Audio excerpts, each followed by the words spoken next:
really think it's communication, and not just communication in the interview process, but communication during the employment. I think that a lot of owners and PT overestimate their ability to interview and communicate. And For then they sure. hop on LinkedIn and bitch about the market and bitch about all this stuff. And yes, you can look back historically and say, okay, how many PTs are graduating? What's the need? All that stuff. 100%. You can bitch about student loans as much as you want. 100%. Student loans are, I mean, yes, it is very expensive. In no way am I saying like 60 grand is a good deal. Definitely not compared to what we got, Dude, right? here's this I don't want to crazy. do that, By but the way, I love that Owen is so out of touch with that. I just heard somebody 60 grand. a That's year. literally. I just heard Lafayette. My one of my clients said to me, he goes, the package for per year at Lafayette is $97,000 per year right now. Dude. So this is a That's classic wild. example. So this is a classic example. I mean, this could be a pricing conversation, right? Yeah, This would be as if you were a PT and you could fix a golfer in one visit, right? And you charge them $20, yeah, right? And oh my God, my pain's gone and all that stuff. That's what college was in the 50s, yeah, right? You exactly. got a lifetime of earning for that. Now it's coming up to, okay, if I could do it in one visit, it's $2,000, right? Well, I mean, now it's coming up. So the problem is, it's still not a bad deal compared to not getting a college degree. It's just the colleges are realizing we can squeeze more blood out of the stone, right? For sure. And unfortunately, who's going to stop them? Right? That's not made, that decision isn't made in the PT department. Yep. And then the problem is us as owners have to take those people who are pissed and they're like, screw you, I gotta, and then they're gonna go to 18 different places. They're not gonna find anything.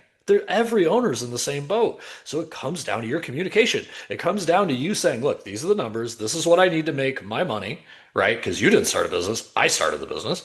And this is what it'll take. Let's figure out how to make that feel good for you. What feels good for you? And if they're like an enterprising go for it dude or gal, great. Incentive structure. Fantastic. You make me money, I give you money, right? If they're like, I really like my hikes with my kids in the morning and taking my dog to the groomers, great. Salary. Let's go. You never have to worry about it. It's going to be Exactly. lower, but you're never going to have to worry about it. And that's the hard part, man, is that when it comes down to it, the colleges are just going to keep raising money until they don't get applications. But I mean, Simmons just over accepted people, right? Yeah. They're not struggling. They're following the price raise rule of if you have demand, keep raising prices. So Yeah. it sucks. Well, that's what's fascinating. What's fascinating is these state tuitions where they're less expensive, they're getting so competitive to get into, right? Like it's so 100%. ironic that like Yep. you have to have the same GPA to go to Harvard that you do to go to UConn. Pretty Well, and pretty that's it. bonkers. And you have those like ranking systems. Remember when we were in school, Ithaca? Yeah. Everyone at Ithaca was like, "Oh, it's the best PT school in the country. It's the hardest to get out of. The attrition rate's insane. Essentially, like you should love us because we're going to fail you."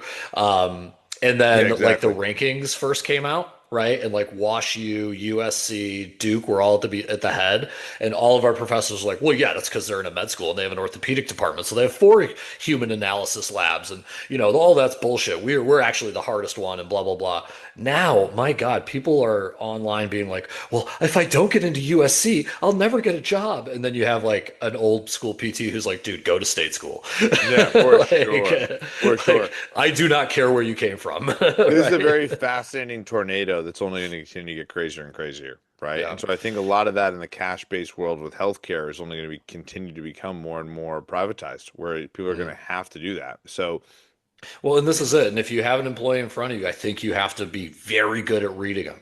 You have to say to somebody who's like, I think a more entrepreneurial or more ambitious employee should be going to a cash-based place or should be going to an insurance-based place that has incentives, right? yeah, If you're, because they can raise prices, or if you incentivize people and have different streams of income, like you guys have fitness and you could do athletic training, kind of like whatever, uh, looking at like sports teams and things like that, those are the clinics that are going to survive, is the ones who can say, look, we're never going to have a down month because we take insurance and no one else around us is in business, right? yeah. And, come work for us. So I think communication's key with that. And then while they're in your doors, making sure that you're transparent. I never understood why. Now, I don't want to say, yeah, you should go tell them what everyone else is making, but you should be very transparent with like, this is how much we made this month. This is how Yeah. much you took home this month.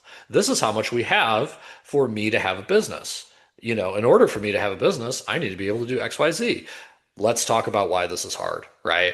And For I think sure. that if those conversations were more common, I think we would have less like stress about it. I think people would understand, okay, I can't really change all this stuff.